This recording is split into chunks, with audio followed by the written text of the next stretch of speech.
যেসব মুসলিম কান্ট্রি তাদের দাসত্ব করেছে, তাদের আনুগত্য করেছে, সেই সব আরব মুসলিম কান্ট্রিকে তারা কিছুই বলছে না, কিছুই করছে না। গাজ্জাবাসীর কান্না ওদের কানে পৌঁছায় না। এই বাচ্চাদের মগজের খুলি তাদের কাছে, তাদের চোখে ভাসে না। এই বোনদের ধর্ষণের চিৎকার তাদের কাছে যায় না। এই শিশুদের হাহাকার তাদের কাছে যায় না। এক ফোঁটা পানির জন্য তারা কাঁদছে, এই কান্না তাদের কাছে যায় না। তাদের হৃদয় নেফাক দিয়ে এমন ভাবে পরিপূর্ণ হয়ে গেছে। এই মানবতাহীনতার এই কাজগুলো, দৃষ্টান্তগুলো ওদের কলবের মধ্যে কোনোই দাগ কাটছে না। যেসব মুসলিম কান্ট্রি তাদের দাসত্ব করেছে, তাদের আনুগত্য করেছে, সেই সব আরব মুসলিম কান্ট্রিকে তারা কিছুই বলছে না, কিছুই করছে না। তাদের কাছে তেল আছে, সেই তেল তারা দিচ্ছে। তাদের কাছে অর্থনৈতিক সাপোর্ট আছে, এটা তারা দিচ্ছে। তাদের জমি ব্যবহার করে সেখানে বোম্বিং করা হয়েছে। আমরা দেখেছি কিভাবে পাকিস্তানের জমি ব্যবহার করে আফগানিস্তানে বোম্বিং করা হয়েছে।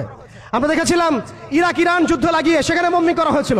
আমরা লিবিয়া, সোমালিয়া, মালি, এই তারপরে আপনার ইয়েমেন, জর্ডান, লেবানন, প্রত্যেকটা জায়গার মিসাল দিতে পারি যেখানে মুসলিম ভূমিগুলোকে ব্যবহার করে তারা মুসলিমদের উপর বোম্বিং করেছে আর মুনাফিকদেরকে তাদের সহযোগী হিসেবে রেখেছে।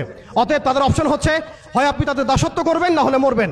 যারা দাসত্ব করেছে তারা সুখে আছে, তাদের কোনো সমস্যা নাই। ইভেন গাজ্জাবাসীর কান্না ওদের কানে পৌঁছায় না। এই বাচ্চাদের মগজের খুলি তাদের কাছে, তাদের চোখে ভাসে না। এই বোনদের ধর্ষণের চিৎকার তাদের কাছে যায় না। এই শিশুদের হাহাকার তাদের কাছে যায় না। এক ফোঁটা পানির জন্য তারা কাঁদছে, এই কান্না তাদের কাছে যায় না। তাদের হৃদয় নেফাক দিয়ে এমন ভাবে পরিপূর্ণ হয়ে গেছে। তাদের কাছে এই মানবতাহীনতার এই কাজগুলো, দৃষ্টান্তগুলো ওদের কলবের মধ্যে কোনোই দাগ কাটছে না। প্রিয় ভাইরা, এটা কেন হয়েছে? তাদের নেফাকির কারণে। অতএব আপনি যদি দাসত্ব করেন, নেফাকিতে চলে যান, আপনারও কোনো সমস্যা হবে না। কিন্তু আমি অনেস্টলি প্রশ্ন করতে চাই, আপনার মধ্যে কি আল্লাহর ভয় নাই? আপনার আমার মধ্যে কি কাল কিয়ামতের মাঠে জবাবদিহিতার ভয় নাই? আপনি আমি কি লা ইলাহা ইল্লাল্লাহ বিশ্বাস করি না? আপনি আমি কি মুহাম্মদুর রাসূলুল্লাহ বিশ্বাস করি না? আপনি আমি কি মুহাম্মদ রাসূলুল্লাহর উম্মত নই?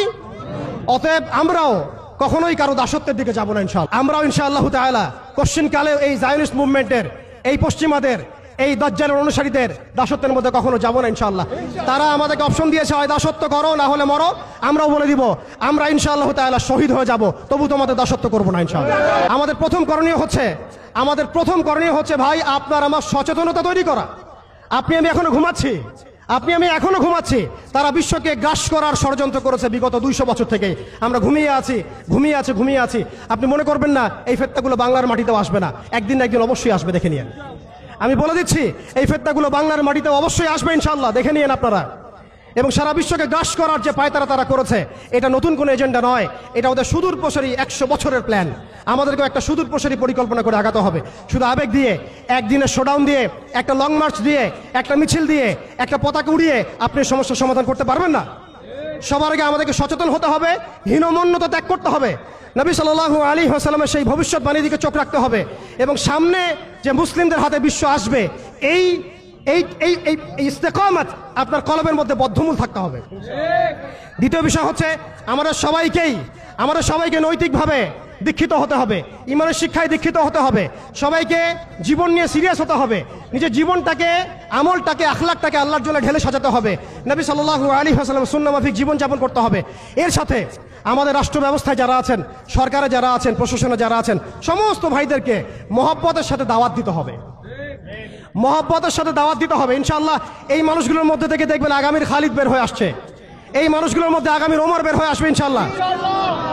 আমাদের পুলিশ ভাইদেরকে, আনসারদেরকে, বিজিবিকে, সেনাবাহিনীকে, আমাদের ঊর্ধ্বতন কর্তৃপক্ষকে, এমনকি এমপি মন্ত্রী সবাইকেই এই বিশ্বের বর্তমান প্রেক্ষাপট সহ ভবিষ্যৎ এবং বাস্তবতাটাকে বোঝাতে হবে, দাওয়াতটাকে আমভাবে প্রচার করতে হবে। একই সাথে আমাদের দেশের মধ্যে যত ইসলামিক দল আছে, যত ইসলাম ভাবাপন্থী, ইসলামিক মনোভাব সম্পন্ন মানুষ আছে, তাদের সবার মধ্যে একটা ঐক্যবদ্ধ প্ল্যাটফর্ম নিয়ে আসতে হবে। এখানেও যদি আপনি সাম্প্রদায়িক হয়ে যান, আপনি আগামীতে বাংলাদেশের কনফ্লিক্ট এড়াতে পারবেন না, আমরা সেই যুদ্ধে জিততে পারবো না। আমাদের অনৈক্যই হচ্ছে আমাদের সবচেয়ে বড় দুর্বলতা। এই অনৈক্যটাকে আমাদেরকে দূর করতে হবে। আল্লাহ পাক তৌফিক দান করেন। আমরা সর্বমহলে দাওয়াতের কাজ করব, সবাইকে আমভাবে দাওয়াত দিব, সারা বিশ্বের বর্তমান অবস্থা বুঝাবো, ভবিষ্যৎটা বুঝাবো এবং বাস্তবতাটাকে বুঝাবো ইনশাআল্লাহ। একই সাথে আমরা ঐক্যবদ্ধ হয়ে যাব, জীবন নিয়ে সিরিয়াস হয়ে যাব।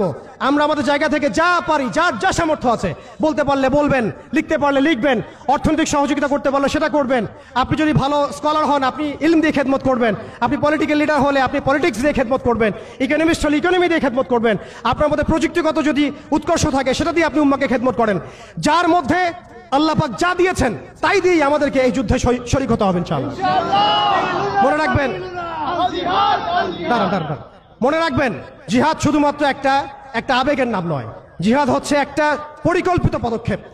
আপনি খেয়াল করে দেখেন, আজকে আমরা এই জায়গায় চলে আসছি শুধুমাত্র একমুখী, তাদের সামরিক আগ্রাসনের ভিত্তিতে নয়।